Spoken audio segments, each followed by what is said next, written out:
All right, guys, welcome to Get a Grip with Kendall Roosing. Today we're here with a very special guest, Tim Kennedy. Tim, thank you so much for being on. Awesome. So, actually, Tim and I met a long time, or not a long time ago, like a year ago, one time in training.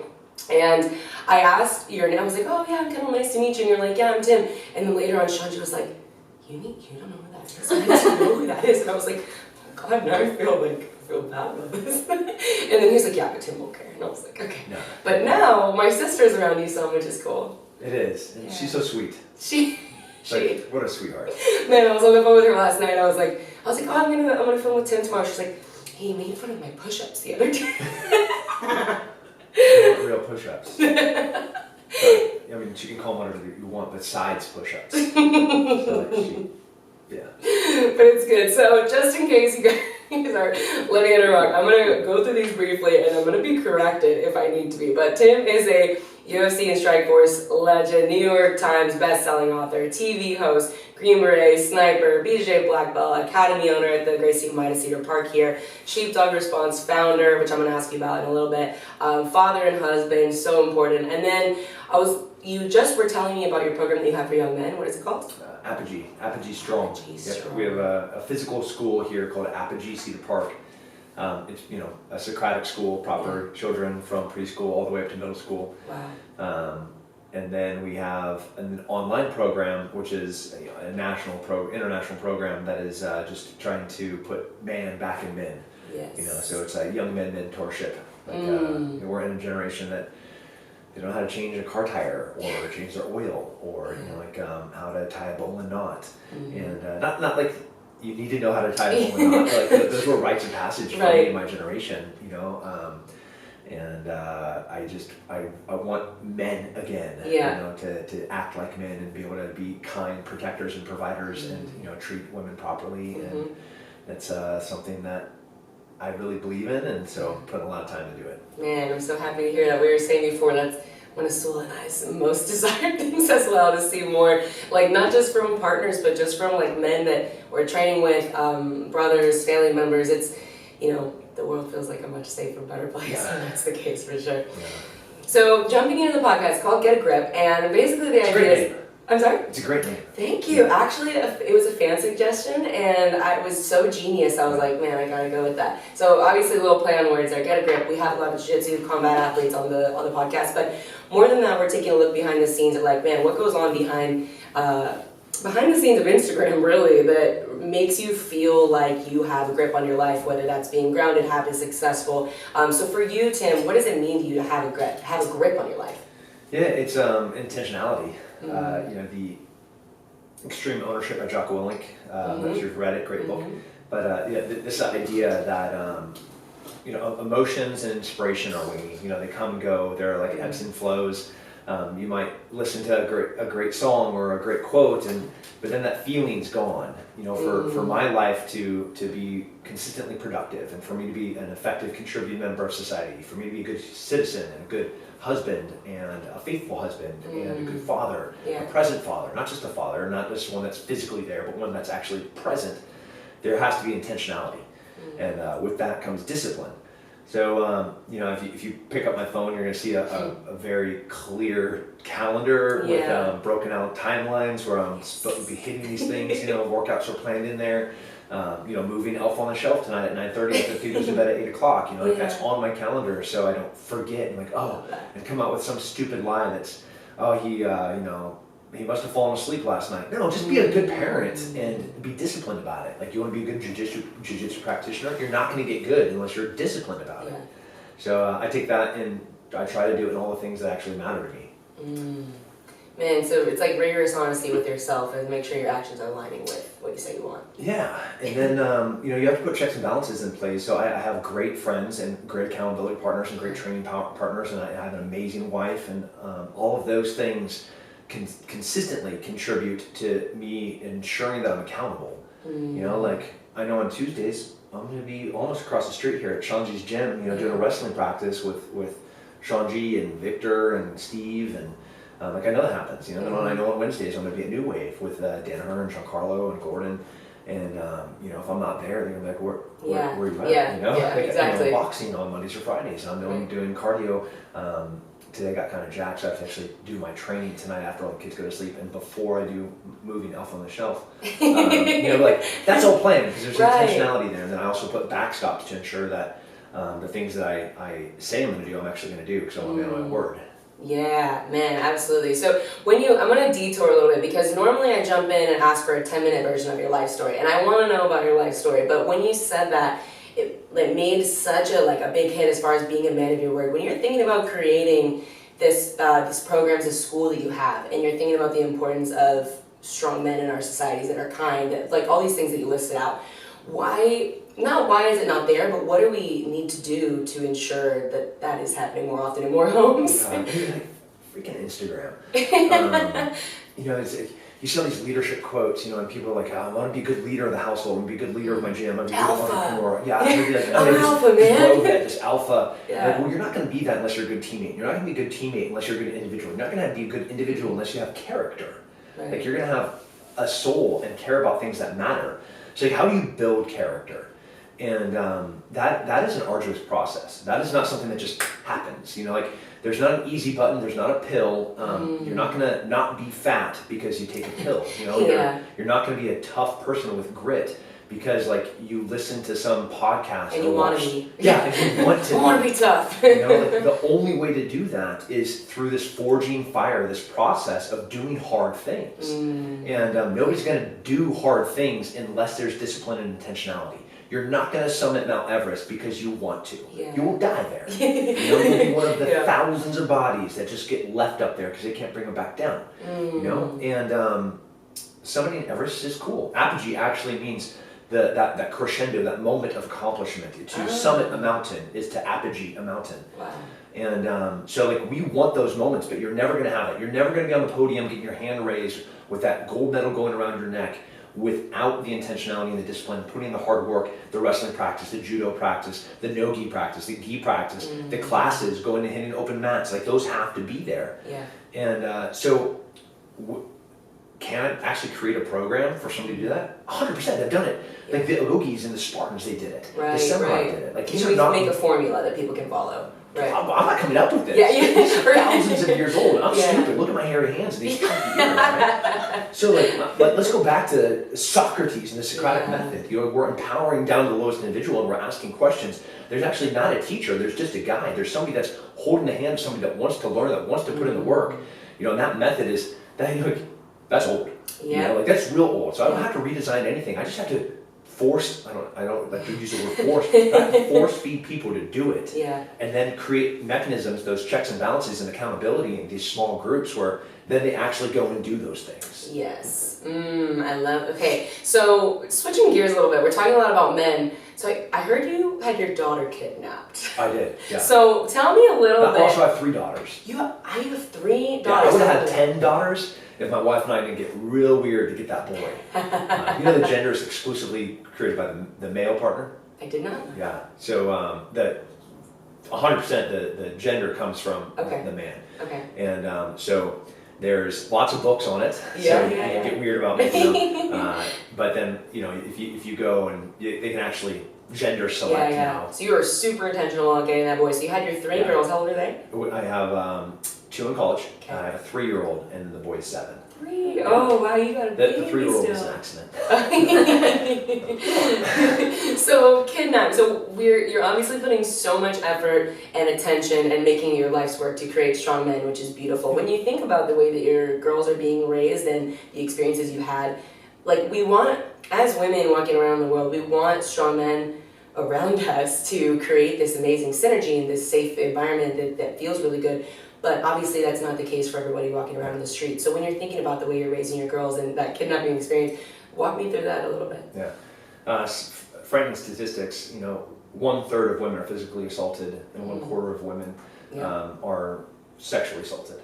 And so with 2 girls in college, both of which have dealt with, a creep during senior prom, get in a car, I have my friend circle, and that friend circle invites another friend, and that friend invites another friend, and that is not a friend. That's a dangerous person that we don't know. Absolutely. And it happens so fast, and you can't blink, not for 1 second. When you have people drinking and doing stuff, you have no idea what's going to happen. So one of my big girls, beautiful, intelligent, brilliant daughter. She was traveling abroad, and she in Europe wandered away really young. She was like, "Oh, I'm gonna go check out the shop," and got separated from her mom as she was shopping, and her mom was like freaking out, and fine, those mistakes happen, but it was the dangerous part was her response, which was like, "I'm totally fine." Yeah. And she's totally fine because she's been in this environment that's been protected and controed. Yeah. And that's lovely that she can feel so secure That's and safety. so Yeah, safe, that's but beautiful. also dangerous. It's a scary world out there, and I don't want my children to be fearful of this world. They need to be part of it, but protected from it. Yeah. But at some point, they have to be able to do it themselves. Yeah. So for her to understand really her vulnerability, she was actually at a martial arts school. We were at a jiu-jitsu class, and there were tons of cops inside. It was the perfect environment. She went in to change. When she walked out of the bathroom, I had two of my friends literally black bag kidnap her. Cover her eyes and her mouth and carry her out the back door. Everybody inside the building had no idea what happened. Wow. Nobody knew. Wow. There were police officers, there's secret. firefighters, there's military. I told nobody. Yeah. And they successfully kidnapped Tim Kennedy's own daughter Yeah. out of Yeah. a self-defense martial arts school and carried her out the back of the door where I had a camera placed. Yeah. And you'll see how strong and brilliant she is in that video. Yeah. I've posted on some social I'll media. But as soon as she gets slammed on the ground, and her eyes are uncovered, and she turns around and looks, and she sees me, and she just goes, "All right, Dad, I get it." What a bad little bitch. What a fucking little stud. Yep. And her character and her resolve and her grit, that has been something that has definitely been developed her whole entire life. And I can't be more proud of her. Right. She just accomplished yet another amazing feat, and she's moving on to another career. So. How old was she then during the kidnapping? She was 13. Wow, that's young. So at 13, she said, "All right, Dad. All right, I get it." Yep. Wow, that's intense. Man, I love it. So it's interesting when you're talking about her, like what she has inside her that you raised her to have, you and your wife raised her to have, because I think a lot of times these days it's really popular to talk about the polarity between masculine and feminine without acknowledging that we all need to have some sort of both. Yeah, right. Girls don't need grit. Right, exactly. Girls don't need to be hard and tough. A girl doesn't need to be intelligent or be an entrepreneur. Right. You're like, shut up. Yeah. You're not gonna be my life. I'm married to a feminist. Yeah. And I have strong women all around me. Arguably, my dad was this big, he's a 6'3" collegiate athlete, holds a bunch of world records. Yeah. Blue suit, power tie type guy, and everybody's scared of my mom. My mom was always like, "Dude, don't even make eye contact." And so, again, just like forming a weapon, where I take a chunk of metal and I heat it and I pound out the impurities, that's not for male or female. That is just how to forge something is this hard process. And, I don't want them to have easy lives. Right. Like, when they choose to have an easy life, they can have an easy life. Yeah. But until the point where they want to get off the gas or they want to release the reins, until then, give me struggle because it makes me harder. Give me tough choices because it makes me smarter. There's a beautiful poem about this priest. He was talking about God answering his prayers. And, he said, I asked God for me to be stronger. God didn't give me strength. He gave me hardships. I asked him to give me grace. And he didn't give me grace. He gave me hard people in my life that I had to intentionally love. Yes. Then I asked God for good fortune. And he didn't give me good fortune. He gave me tough decisions that would make me poor or rich. Yeah. And this list goes on and on and on of those are the things that ultimately form a person's character. Yes. It's not poof, you have it. That's a fart. The wind blows that away. Everything else takes time and work for it to be developed. I love that because it really is one of my favorite concepts that I think about all the time, especially if I'm struggling or going through stuff, is you're writing the story of your life every single day. And it's compounding over time. The stuff that you're going to see in 2 years is not because of some linear story that happened. It's what I did today compounds with tomorrow and the next day. So every day I'm writing this book. Yeah, I love it. So, okay, we did into the life story, but I'm really curious to hear about your experience so you're this big UFC Strikeforce superstar, then you're jumping into the military. What changed as far as like your mission, your purpose? How did that change the man that you are, and why, I guess, is the major question. Yeah, so, ingrained in our DNA is this, we have canines, like Yeah, us. yeah. Like we have this ability to be predators and protectors. It's wired in who we are. Yeah. And when I was in college, there was a serial killer named Rex Krebs. Mm-hmm. And Rex was hunting young women in San Luis Obispo, California. He would kidnap them and he'd rape and murder them and then bury them in his backyard. And I was working at a bar in San Luis Obispo, and I remember, to this moment, I can remember, I could smell fear. Whatever that pheromone was, when girls, when the end of the night, they were hopelessly clinging on to anybody to walk them home. They'd be walking home in groups, like I'm a bouncer, and they'd be, hey, can you clean up? No, I have to take out the trash, I can clean the bar, I got the bar back for, as soon as you guys go, I have another hour or 2 hours of work, you can hang out. Right. But I could smell the fear of them. Again, am I just going to be disappeared tonight? Am I going to walk home and nobody's going to hear me? I'm going to be, nobody knows what happened to these girls. Yeah. And I would sit there and I'd fantasize before I go to sleep about me walking home at night and seeing this creature come out to grab one of these girls, and I get to confront it. Yeah. Like that was, I just, give me that chance, what my prayer is, give me this opportunity. Had you had that feeling before, or this was new with this experience? No, I'd had it, And you grew up with it? Yeah, 13-year-old boy with my 11-year-old sister at the Atascadero movie theater when a guy touched an 11-year-old inappropriately, and 13-year-old Tim, I threw him through every piece of glass in that whole entire movie theater. Wow. 13-year-old. Yeah. So this is in there. This is it, yeah. My dad, he's like, I'm going to go away. Your brother and sister are going to be here for forever. You have two people that you have to protect till the day that you die, and that's them. And, this is like, if there's a hornet coming in, a yellow jacket flying into the picnic, I'm fighting off my brother to see which one of us is going to kill it first. Yeah. So it had been embedded, both nurtured and natured into us. Right. And so my dream was to be Clarence Starling from Silence of the Lambs. I wanted to hunt these serial killers. That was my dream, was to, because at the time, this was pre 9/11. That was the embodiment, the personification of evil. Right, like the serial killer, that is it. Yeah. That's as evil as it gets. The rapist and the murderer.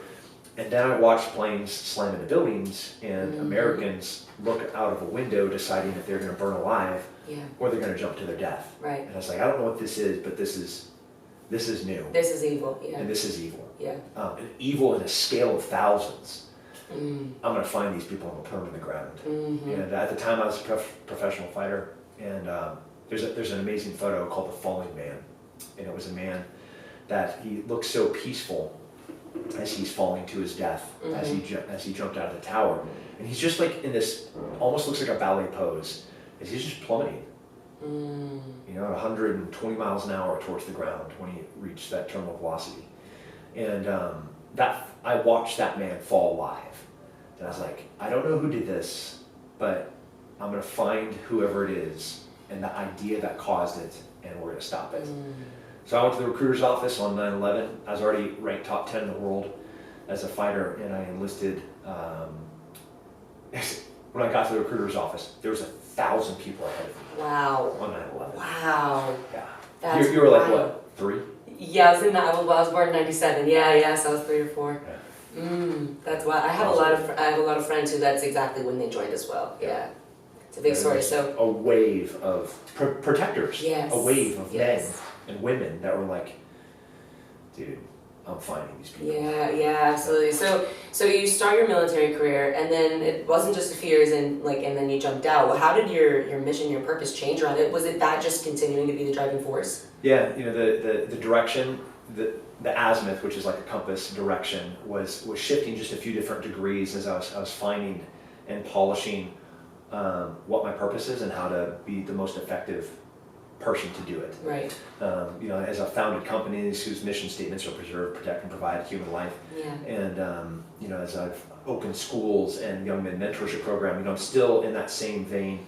I've been now in the military for 18 years, and the fighting was really just a byproduct of, once I got to Special Forces, I had to put my fighting career on hold for a few years. Yeah. While I went to Iraq and Afghanistan and Ranger School and Sniper School and Spartak and Falcon. List goes on, yeah. List goes on and on and on. And then when I came back to fighting, it's so easy. You know, it's just just fighting. You know? Just fighting. Yeah, there's rules here. Yeah. And there's like a guy that's here to protect us. Yeah. You know, and to like make sure that we follow the rules. Yeah. Like this is fun. This is a game. It is. It was, which was a detriment. You know, as I started fighting for world titles. Yeah. It's not. It is still a game. It's still a sport. Yes. You know, but it's a very elite sport, especially at those levels, and it was still just a thing to me. Yeah. You know, I of course wanted to be world champion, but I would the intensity. I mean, I can't imagine because I've never been in a military scenario, but I can't imagine being in that scenario and then jumping back into sport. Yeah. Right. Exactly. They're so different. Yeah. You know, the people like, man, that fight was a war. And it was like. No, man, that's wrong word. You know, Use a different word. Yeah.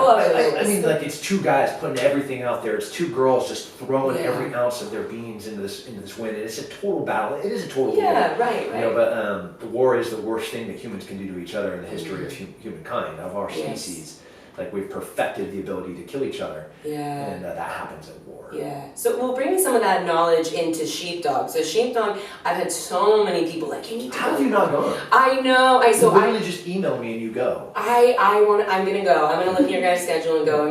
Sula's coming with it. Yep, Sula makes my whole calendar, so it's gonna be on the schedule for sure. And I'm gonna bring some people. So definitely want to go. But you're back from you're back from touring. You're starting Sheepdog. Tell me a little bit about, especially for like the listeners who they don't know what Sheepdog is, a bit of an overview about why that is so important for our communities. Yeah. So first the name Sheepdog. You know, it's a real thing. It's like it's a creature that hangs out with a flock. Yeah. And the sole purpose of that animal is to protect the flock. So there was a book written by Colonel Grossman, and he used this metaphor about these three different groups of general society. You have the sheep. Sheep are awesome. Yeah, right? yeah. They just eat grass. And everyone plays their part, right? Yeah. And I like sheep. Yeah. Everybody likes sheep. You know, they give us clothes. They wool, and they make little sheep, and they eat grass. Like that's a cool life to be sheep. They're super cute. Yeah. You know? And then there's the wolf, and the wolf is the predator. He's not. There's nothing wrong with him. Right. That's just his who job. he is. Yeah. And he's dangerous. He preys on the weak. He looks for opportunities to kill the weak of the flock. And the sheepdog genetically could not be more similar to the wolf and dissimilar to the sheep, right? There's nothing in common between it and the sheep. Right. You know, it has canines. It has all the same predatory genetic training in the nature and nurture of the wolf. You know, it has a stomach that is designed to eat meat, not like the stomachs of a lamb that is designed to eat grass. Yeah. And but the thing that differentiates it from the wolf is that it loves the sheep. That's it. It just loves the sheep. So like it will die. It will. 2 weeks ago, a sheepdog in Georgia, a pack of coyotes. The herdsman saw 7 of them. He comes and the dog just goes. He doesn't see this dog for a week. Wow. But they find 11 dead coyote bodies. Ooh. 11. They find the dog a week later as this poor dog like sticks its head out and it's missing a portion of its eye. The most of its back has been torn off. They find a portion of his tail while they're looking for him. And he pretty much just like sticks his head out and is like, can you help me be better? Yeah. And that's exactly, that dog chased a pack of 11 coyotes. Wow. And killed 11 coyotes in the effort of protecting a flock. Definition will it sacrifice itself? Absolutely. Its well-being, its prosperity, every bit of that. And it's part of who it is. It can't help it. Right? Like if somebody walked through that door, could you imagine me running that way? Bye, Jim. See you. Right? Like, that's who I am. Your internal compass would just never, There's nothing I could do about it.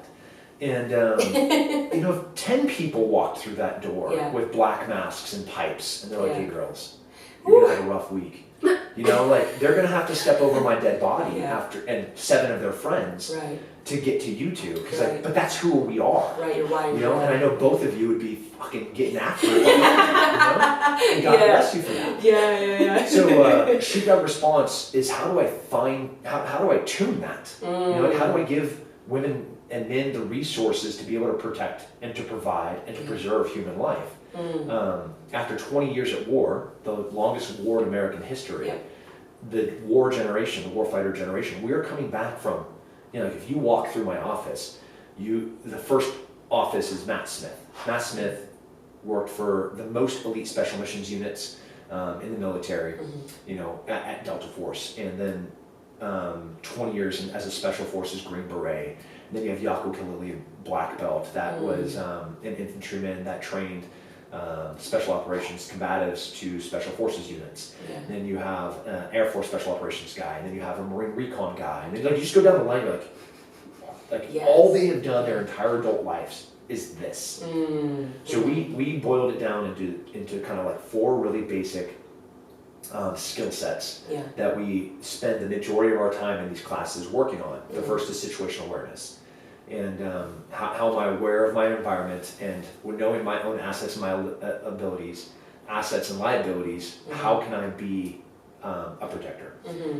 How can I stay out of a bad situation, right? Am I going to go to Walmart, or am I just going to spend a few extra dollars and go to Whole Foods? Yeah. Am I going to park in the front of the parking lot? Am I going to park in the back of the parking lot? And then have my headphones in and staring at my phone, walking in the dark. Just please make me a victim. Not that it's your fault for being a victim, right? But it's your fault for putting yourself in a jeopardized position and making bad habits and having bad behavior that will make you a victim. Right, which really is like a privilege until it's not. Like you have this privileged sense of like, I can just kind of do whatever, I'm fine, it's fine, I haven't gotten hurt yet. Until. Those are great. And I would rather always be prepared. I'd rather be a warrior in a garden than a gardener in a war. And so like in all of these warrior classes and these warrior societies, you see this beautiful balance of poets and sculptors and artists and philosophers, like the Romans and the Spartans and the samurai. And so you can absolutely be a warrior in a garden. So we just are trying to make hard targets where someone's going to look at you and be like, nah, maybe not. I'm not going to do it. I'm just going to find I'm going to find the easier one. Yeah, my dad used to always tell my sister, because he just had 2 girls, right? And he's ex-Marine, jiu-jitsu. That's why. The whole thing, right? And so he was like, no, seriously, you walk into like military dudes, all they have is daughters. Professional fighters, all they have is daughters. There's a bunch of reasons behind it, but like, it's gender. I know. I'm so curious about. I'm gonna ask you more about that later too, about how you like had to specifically get a boy. But man, he always used to tell my sister and I. She's 2.5 years younger. Like, okay, before you start dating or like go off in a car with a dude or like anything, like for real, you got it. Like just because not even like this is going to be something that you spell out to them, but just the way you carry yourself and the confidence that you have, like you need to be able to take care of yourself. It does a different thing to your brain too. Yes. Of course it gives you skills, and of course you're going to be a harder victim. And like, can you choke the shit out of most people? Absolutely. But like it transforms the way that you, like how you walk. Yes. How you view the world. Like you are capable of violence. And when somebody, Peterson, he has this great quote where he says, a useless man is nothing more than a useless man. He's not a good man. He just can't do violence to protect or anything. But a strong, powerful man, and we're using man to human, that is capable of violence but chooses to withhold it. Like that is actually a good person. That's power. And that is real power. And that is a man that can protect and can provide and can preserve, and like give me that. So for martial artists, for young women, it transforms everything about their lives in a really beautiful, miraculous way. I just think they're better people. Yeah, I do too. I mean, there's a reason why people, like, I consider martial arts, I was talking to someone about this the other day, I consider martial arts, like, my kids don't have to be competitive athletes, but in the future, it's part of their education. Like, it's just like doing chores. Like, you've got to get this education. So we have situational awareness that we spend a quarter of our time on. We spend a quarter of our time in the hand-to-hand, primarily combatives, like grappling. We want people... If I walk downstairs and I get confronted in the parking lot, I'm an athlete, I'm fast. Somebody wants to throw hands with me, I'll be like, let's go. Like try to catch me. But they put their hands on me, and now that is where jiu-jitsu comes into play, where you don't have that vote of being able to leave anymore. So I need the skills to be able to protect myself and protect those behind me. We spend a third on shooting, and then we spend a quarter on medical. And we say like it's as important to be able to keep the blood in the good guys as it is to let the blood out of the bad guys. So, and how long have you been doing Sheepdog?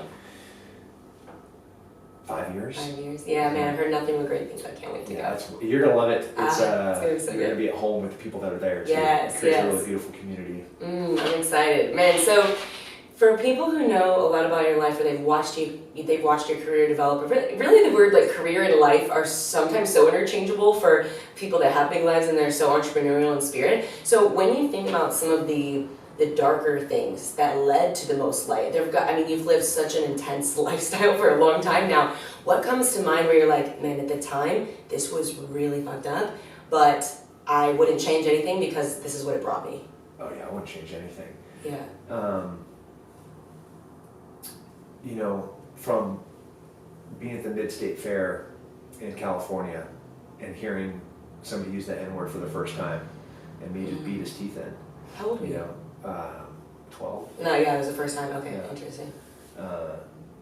Mid-State Fair. And my my parents grew up in Georgia, so I'm a little familiar. Yeah, but like, you know, you go to Atlanta, you're gonna get stabbed. For use sure. that word, you know. For sure. You walk out in the country and some people get lippy. Yeah. And then, you know, got in trouble for that. And then, you know, by the time I started getting good at being violent, my character wasn't developed yet. And, you know, I got in fights I didn't need to be in and got in trouble for fights. So you're missing that exit thing that you just went over with Sheepdog. It's like first exit, then if I can't exit, then we're going. Yeah, the character, you know, I'd look for it. Right, you know, as testosterone, this powerful drug that's uncontrolled. Yeah. And there's nothing more dangerous than a broken man. You know, like as we're seeing active shooters and these broken boys, that there's not an element of a good man in there because they're so broken. Yeah. You know, and I was broken. You know, I had all of these abilities and not the proper character direction to use it in purpose. You know, like thought I had some real bad STDs and thought that I did think I had a couple of women pregnant at the same time. And you know, there's a moment where I think I have AIDS. I think that there are 3 different women in my life that are pregnant. And none of them are the woman that I'm actually with and living with. And the patriarch of our family is dying of emphysema at the time. And you know, I take all my clothes off in Morro Bay, California, get into the Pacific Ocean, and start swimming due west into the fog. And but there was no conscious decision about whether I'm trying to kill myself.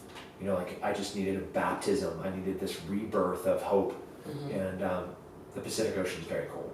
My tiny little pecker was like withdrawn into my body. And I'm a really good swimmer. And you know, this is probably an hour, so maybe 2 miles out now.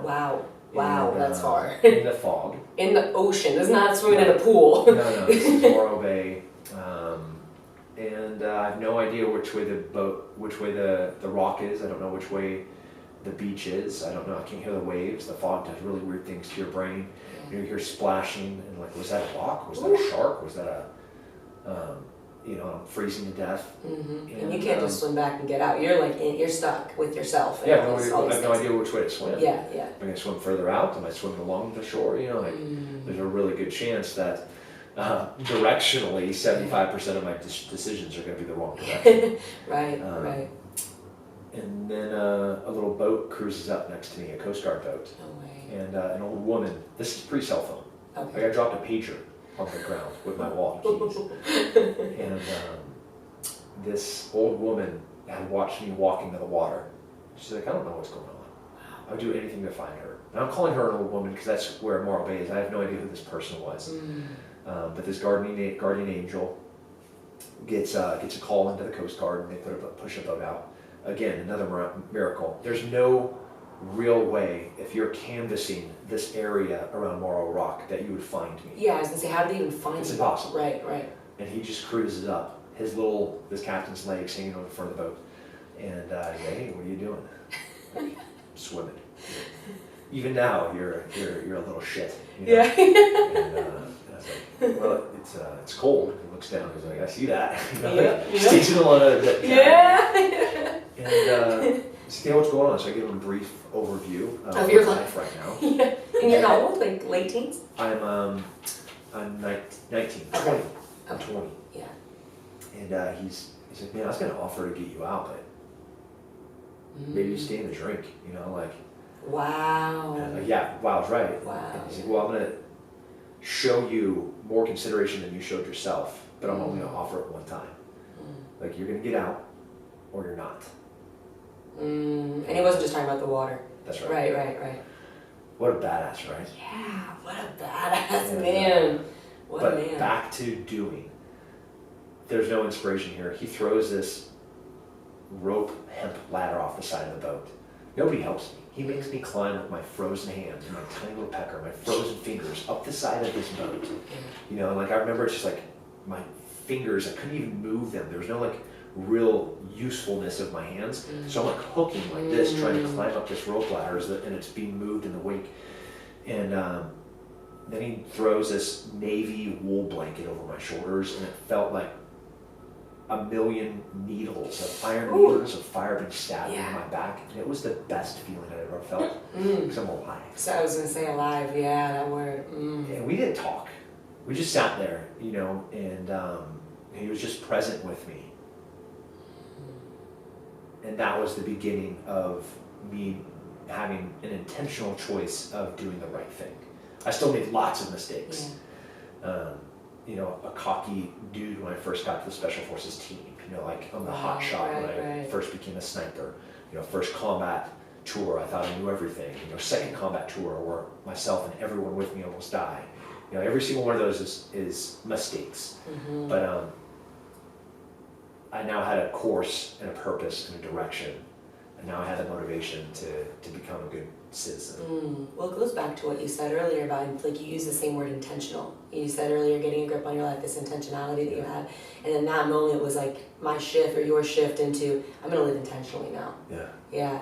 Man, I think this will be our last question because I want to make sure I get you out of here on time, but I'm so fascinated. I'm going to have to talk to you offline.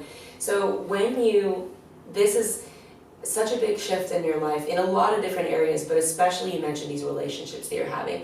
Now, as someone who proudly talks about being a father and a husband, what is your, I mean, that's a broad question, but when you think about your mission, your purpose as far as relationships and how your wife or your relationships that are so close to you these days affect your mission and purpose outside of the home, can you talk a little bit about that? Yeah.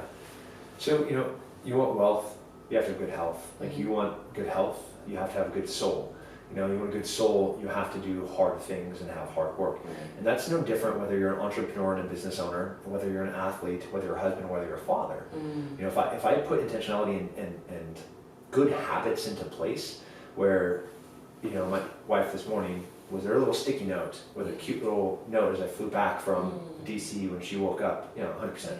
You know, my kids, when they woke up this morning, could I have gone and done jiu-jitsu this morning like I wanted to, like I wanted to, or I've been gone a day, should I be there for breakfast and to make them fresh oatmeal and to make them fresh scrambled eggs from the chickens that we have in the back? Of course I should, like that's the right thing. But there's intentionality there, and there's habits and there's choices. And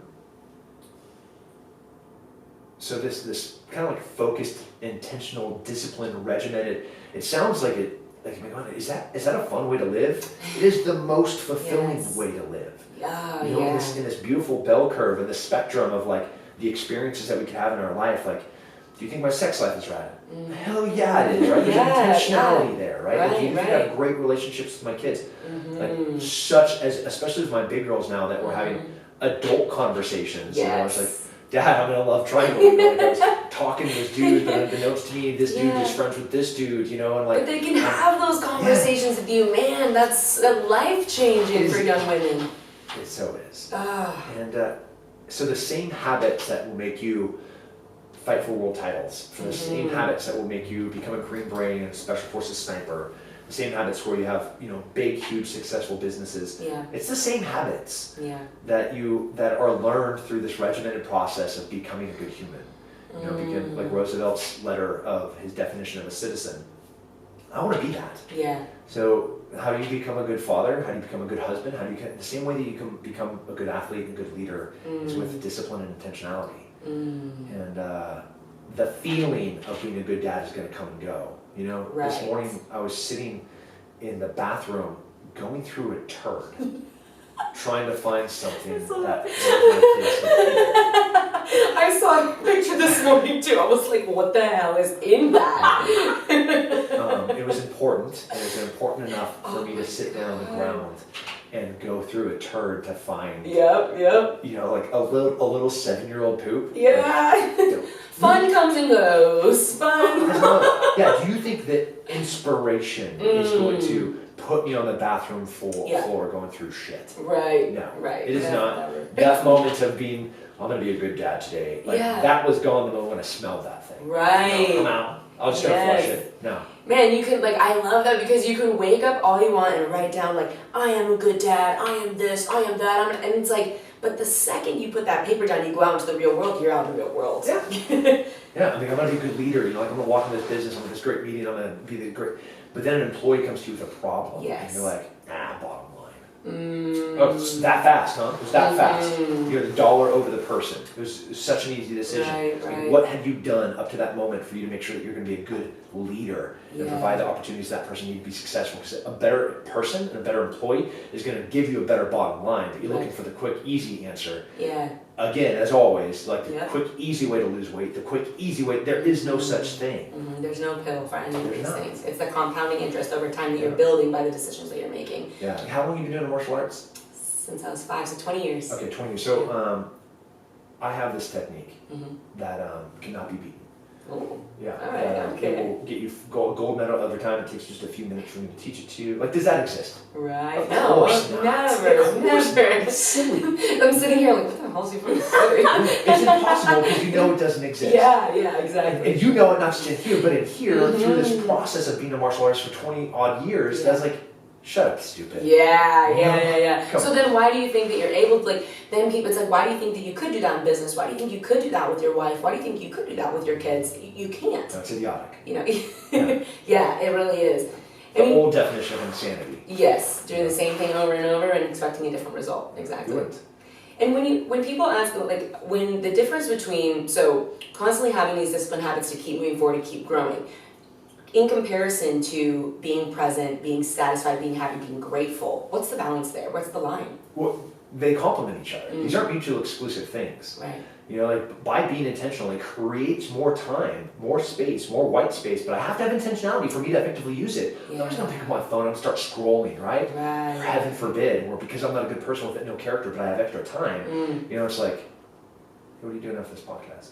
I know I'm married, but I'm just asking. That's the danger of idle hands.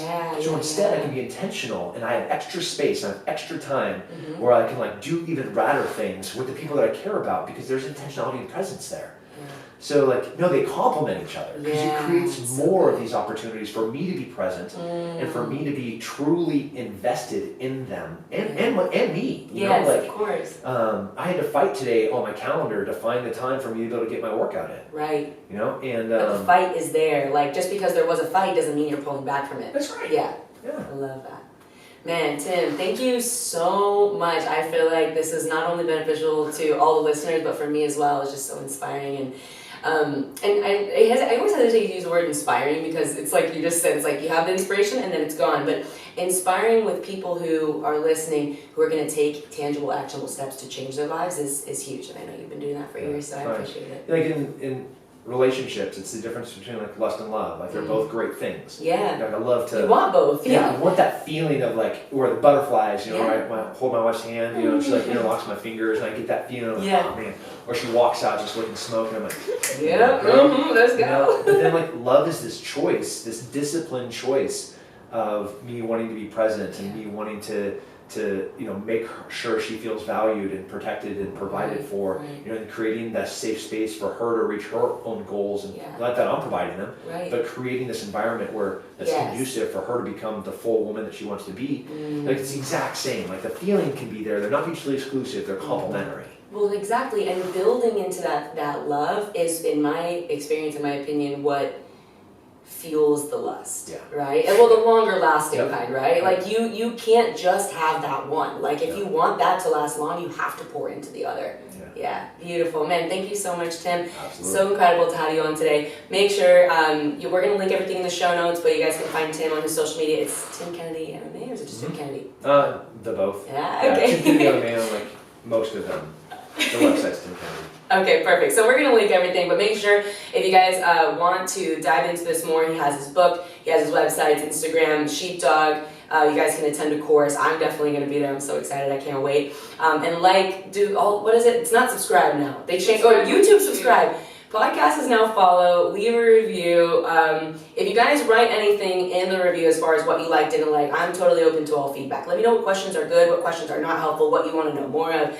Really, really helpful so I can make sure that the experience is the best for listeners. I want to bring as much value as I can. So make sure you do that if you have any feedback. And then last but not least, Sula. What? There's something else.